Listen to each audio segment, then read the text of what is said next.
कार्यक्रमाला उपस्थित असणारे महाराष्ट्राचे लाडके मुख्यमंत्री एकनाथरावजी शिंदे, मंत्रिमंडळातील आमचे उपमुख्यमंत्री देवेंद्रजी फडणवीस, पालकमंत्री धनंजय मुंडे, पंकजाताई मुंडे, प्रकाशदादा सोळंकी, लक्ष्मणराव पवार, बाळासाहेब आजबे, सुरेश धस, नमिताताई मुंदडा, माजी आमदार भीमराव धोंडे, संजय दौंड, मधुसूदन केंद्रे, राष्ट्रवादीचे अध्यक्ष राजेश्वर चव्हाण, शिवसेनेचे सचिन मुळूक, कुंडलिक खांडे, भाजपचे राजेंद्र मस्के, बहुजन विकास मोर्चाचे बापूराव पोटभरे, पापा मोदी, डॉक्टर योगेश क्षीरसागर, वाल्मिक कराड, जयसिंग सोळंके, अजय मुंडे, वैजनाथ सोळंकी, बाजीराव धर्माधिकारी, रमेश अडसकर, अशोक डग, अनेक राजकीय पक्षाचे मान्यवर इथं उपस्थित आहेत। ते सर्व विविध राजकीय पक्षाचे उपस्थित असणारे आजी माजी पदाधिकारी, शासनाचे आयजी, विभागीय आयुक्त, जिल्हाधिकारी, पोलीस अधीक्षक, मुख्य कार्यकारी अधिकारी,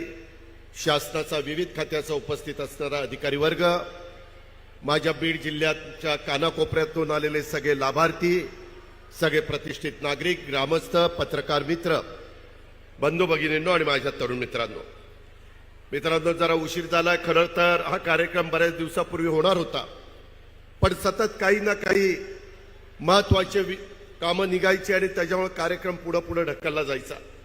आता देखील उद्याच्याला डॉक्टर बाबासाहेब आंबेडकरांच्या महापरिनिर्वाण दिनाच्या निमित्तानं चैत्यभूमीला जाऊन सकाळी मुख्यमंत्र्यांना आम्ही सगळेजण तिथं दर्शन घेणार आहोत आणि तिथून नागपूरला जाणार आहोत, कारण परवा दिवशीपासून अधिवेशन आहे। हिवाळी अधिवेशन म्हणून जे आपण ओळखतो ते नागपूरला होत आहे आणि त्याच्यामुळं कार्यक्रम घ्यायचा नाही घ्यायचा त्याच्यामध्ये धनंजयला बरंच काही मिरवणूक काढायची होती, इतर कार्यक्रम घ्यायचे होते, पण सकाळी एक राज्यपाल महोदयांनी शालेय शिक्षण विभागाचा कार्यक्रम घेतला, तिथं मुख्यमंत्र्यांना जाणं क्रमप्राप्त होतं, त्यामुळे थोडासा उशीर झाला।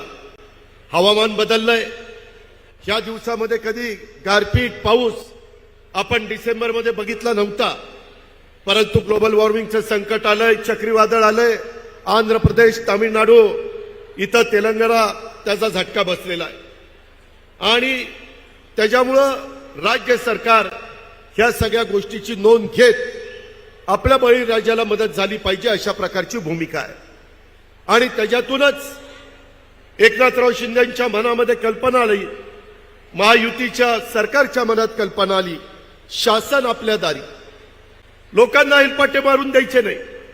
जे काही केंद्र सरकारच्या योजना असतील, राज्य सरकारच्या योजना असतील, ते आमच्या लाभार्थीच्या दारामध्ये जाऊन त्याला तिथे द्यायच्या।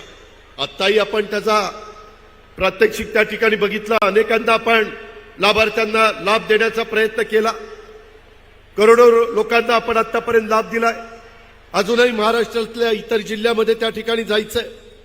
आज इथे येत असताना 12 ज्योतिर्लिंगापैकी एक असलेल्या परळीच्या प्रभू वैजनाथाच्या ऐतिहासिक पवित्र भूमीत शासन आपल्या दारी या निमित्तानं अभियानाच्या महायुतीचं संपूर्ण शासनच खऱ्या अर्थाने आज बीडकरांच्या दारी आलेलं आहे। मी आपल्या सगळ्यांचं या निमित्तानं स्वागत करतो, प्रभू वैजनाथाच्या चरणी नतमस्तक देखील होतो। इथली पवित्र भूमी अनेक मोठ्या मोठ्या मान्यवरांच्या नावाची भूमी म्हणून ओळखली जाते।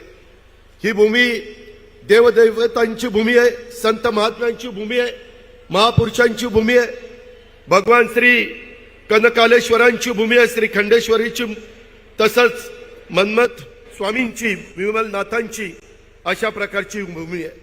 अंबेजोगाईच्या आपल्या योगेश्वर देवीची भूमी आहे, कुलस्वामीची सटवाई देवीची ही भूमी आहे आणि 12 ज्योतिर्लिंगापैकी ज्याचा उल्लेख धनंजयने आपल्या भाषणामध्ये केला त्या परळीच्या प्रभू वैजनाथाची भूमी आहे, दासोपंत महाराजांची भूमी आहे। त्याच्यामुळे या समस्त देवदेवतांच्या चरणी मी वंदन करतो आणि बीड जिल्ह्याच्या महाराष्ट्राच्या विकासासाठी काम करत असणाऱ्या ह्या महायुतीच्या सरकारला बळ दे असं साकडं देखील आपल्या सर्वांच्या साक्षीनं मी या ठिकाणी देवतांच्या चरणी त्या ठिकाणी घालतो। मित्रांनो, आपल्या इथं जसं वेगवेगळ्या देवदेवतांची मी नावं घेतली तशाच पद्धतीनं आपल्या ही सगळी भूमी ही त्या ठिकाणी आपल्याला माहिती आहे श्री संत भगवान बाबा आणि श्री संत जगतमित्र नागा या संतांना देखील मी नमन करतो। आज वेळ आमच्याकडे कमी आहे, मुख्यमंत्री उपमुख्यमंत्र्यांना मार्गदर्शन करायचं आहे, अनेक काही मुद्दे इथं काढलेले आहेत। खरं तर इथं ज्यावेळेस आम्ही संभाजीनगरला मधल्या काळामध्ये आपल्या एकंदरीत मराठवाडा मुक्ती संग्रामाला 75 वर्ष झाली, त्याच्यामध्ये चांगला कार्यक्रम दिला, 60,000 कोटीचा कार्यक्रम मुख्यमंत्र्यांनी आणि या महायुतीच्या सरकारने दिला। आत्ताच मी प्रकाशरावांशी बोलत होतो, आपल्या इथं पाण्याचा प्रश्न आहे, त्याच्यामध्ये समुद्राकडे जाणारं पाणी हे नाशिक आणि त्या भागातनं माझ्या नाथसागरमध्ये कसं येईल, तिकडच्याही लोकांचं भाग आहे आणि माझ्या इथल्या शेतकऱ्यांनाही मदत होईल।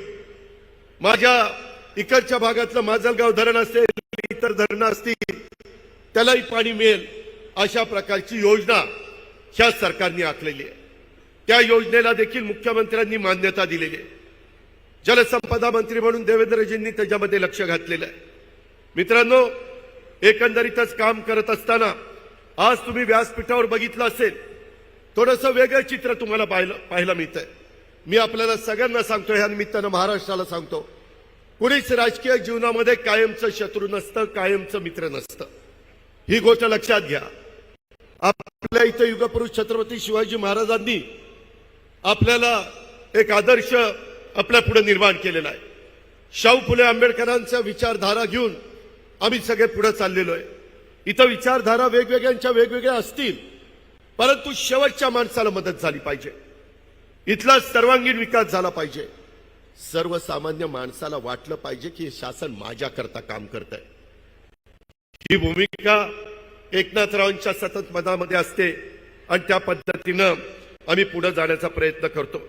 मित्रांनो, अनेक वेगवेगळ्या प्रकारचे प्रश्न आहेत, त्याच्या संदर्भामध्ये हे प्रश्नाचा ओहापोह करत असताना आपल्याला हेही माहिती, आता हेलिकॉप्टरमध्ये उतरत असताना इकडच्या भागामध्ये आल्यानंतर चारी बाजूचे झालेले चांगले रस्ते दिसून येत आहेत, काही रस्त्यांची कामं चालली, येताना देखील माजी मुख्यमंत्र्यांची उपमुख्यमंत्र्यांची चर्चा चालू होती, पंकजाताई पण तिथं ऐकत होत्या की केंद्राचे नरेंद्र मोदींच्या नेतृत्वाखाली जे सरकार अतिशय सक्षमपणे काम करत आहे, त्याचा प्रत्येकाच्या 4 राज्यांच्या निवडणुकीच्या निकालावरून उभ्या भारताला आला आणि आज भारत देश पुढे झाला पाहिजे, त्याच्यामध्ये देशामध्ये नाही तर जगामध्ये भारताची शान मान वाढली पाहिजे, भारताची अर्थव्यवस्था मजबूत झाली पाहिजे, आपण $5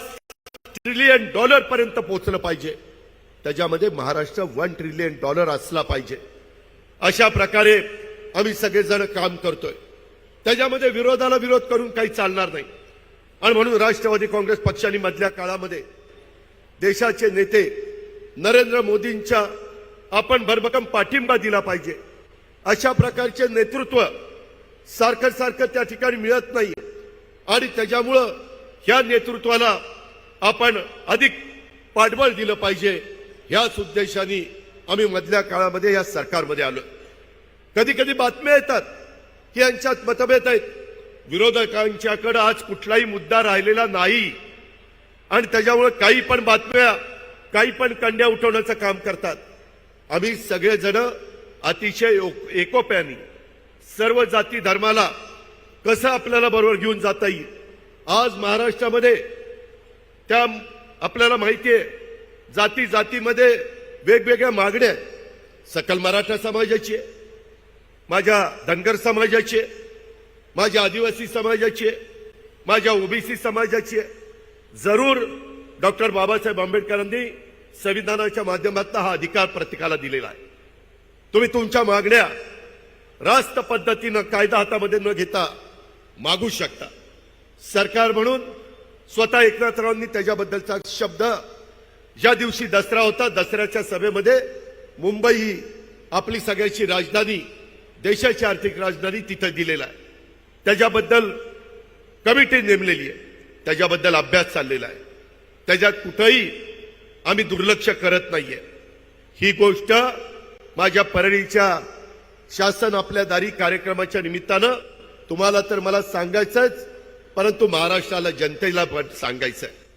मित्रांनो, ह्याच्या संदर्भामध्ये ज्यांच्या तोंडामध्ये आरक्षणाचा घास घातलाय त्याला धक्का न लावता इतरांना पण आरक्षण देण्याची भूमिका महायुतीच्या सरकारची, एकनाथराव शिंदेची, देवेंद्रजींची, माझी आणि आमच्या सगळ्या सहकाऱ्यांची आहे। सगळ्या विरोधी पक्षाला पण आम्ही विश्वासात घेतलं। स्वतः मुख्यमंत्र्यांच्या अध्यक्षतेखाली सह्याद्रीला बैठक झाली, त्यांनी पण त्या सगळ्या गोष्टीला पाठिंबा दिला। पण आपल्याला आपल्या बाप दादांनी, वरिष्ठांनी जाती जातीमध्ये अंतर पाडायला, तेढ निर्माण करायला, जाती जातीमध्ये त्या ठिकाणी कुठंतरी एकमेकाच्या मनामध्ये वेगळ्या प्रकारची भावना निर्माण करायला सांगितलेलं नाही। शिवाजी महाराजांनी पण 18 पगड जातीला घेऊन हिंदवी स्वराज्याची स्थापना केलेला इतिहास आपल्या सगळ्यांच्या समोर आहे। आणि महायुतीचं सरकार देखील या राज्यातल्या चांद्यापासून बांद्यापर्यंत 18 पगड जातीला बरोबर घेऊन पुढे चाललेलं आहे। आणि हे पुढे जात असताना देशातल्या वेगवेगळ्या राज्यांचे जे निकाल लागलेले आहेत त्यामध्ये त्यांनी देखील स्वतः पंतप्रधान नरेंद्र मोदी साहेबांना अतिशय मोठ्या प्रमाणावर पाठबळ त्या बाबतीमध्ये दिलेलं आहे। आज हे सगळं काम करत असताना मला आवर्जून तुम्हाला सगळ्यांना सांगायचं आहे, योजना तर इतक्या आहेत, त्या सगळ्या योजनांचा फायदा तुम्ही घेण्याचा प्रयत्न करा। त्यामध्ये कुणालाही आम्ही दुर्लक्षित त्या ठिकाणी ठेवू इच्छित नाही। मला आपल्याला सगळ्यांना सांगायचं की इतक्या वेगवेगळ्या प्रकारच्या योजना आपण दिलेल्या आहेत। त्याच्यामध्ये तुमचे पालकमंत्री धनंजय मुंडे यांच्याकडे एकनाथरावांनी कृषी खात्याची जबाबदारी दिलेली आहे। एक चांगल्या पद्धतीनं गेल्या 4 महिन्यामध्ये 150 दिवसात 75 निर्णय कृषी विभागाने एकनाथराव शिंदेच्या नेतृत्वाखाली धनंजयच्या मदतीने घेतलेले।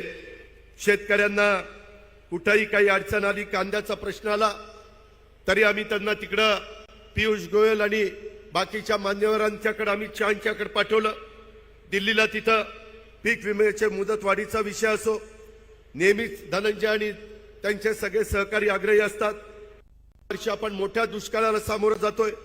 संकटाच्या काळामध्ये माझ्या शेतकऱ्याला आधार देण्यासाठी आपण 1 रुपयामध्ये पीक विमा योजना सुरू केलेली आहे। मित्रांनो, पंतप्रधान पीक विमा योजनेमध्ये आपल्याला माहिती आहे नुकसान भरपाईसाठी 48,34,745 अर्ज मंजूर झालेले, 2,105 कोटी 14 लाख रुपयाची रक्कम मंजूर झालेली आहे। 26,57,049 अर्जांना म्हणजे शेतकऱ्यांना 1,273 कोटी 65 लाख रुपयाचं वाटप झालेलं आहे। 21,77,696 अर्जांचं 831 कोटी 14 लाख रुपयाचं वाटप करण्याची प्रक्रिया सुरू आहे। धनंजयची धडपड चाललेली आहे। आम्ही एकनाथराव, देवेंद्र, आम्ही सगळेजण त्याला साथ देण्याचा प्रयत्न करतोय। तुम्हाला सगळ्यांना माहिती आहे की सगळी कामं करत असताना धनंजय माझ्याही जवळचा आहे, परंतु तो देवेंद्र फडणवीसांच्याही जवळचा आहे। आणि एकनाथराव पण त्या बाबतीमध्ये चांगल्या कामाला त्याला भरभक्कम पाठिंबा देत असतात। आणि त्याच्यामुळं तुम्ही त्याबद्दल काही काळजी करू नका। सगळे इथले लोकप्रतिनिधी, भाजपचे आमदार असतील, राष्ट्रवादीचे आमदार असतील, सगळ्यांना विश्वासामध्ये घेऊन उद्याच्या पुरवणी मागण्यामध्ये देखील एक चांगल्या प्रकारचा निधी राज्याच्या सर्वांगीण विकासाला देण्याचा आमचा सगळ्यांचा प्रयत्न आहे। तो तुम्हाला 7 तारखेला पुरवणी मागण्या सभागृह समोर ठेवल्यानंतर त्या ठिकाणी होईल। एकनाथरावजी मुंडे सभा, स्वर्गीय गोपीनाथ मुंडे ऊसतोड कामगार न्याय देण्याचा प्रयत्न आम्ही त्या ठिकाणी, एक लोकनेता त्यांची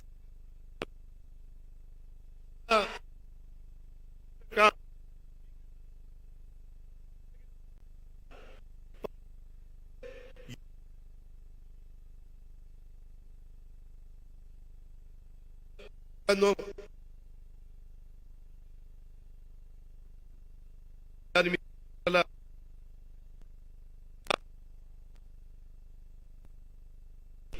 महाराष्ट्राचा विकास होतोय. कालच नौदल दलाच्या निमित्तानं दौऱ्यावर होते.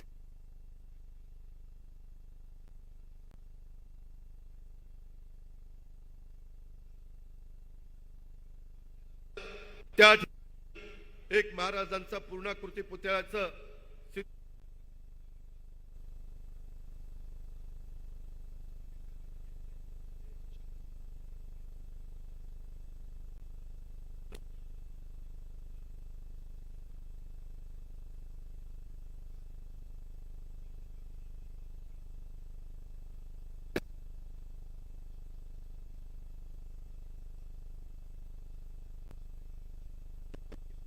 मनामध्ये महाराष्ट्राच्या विकासासाठी आता केंद्र सरकारची जोड मिळालेली आहे.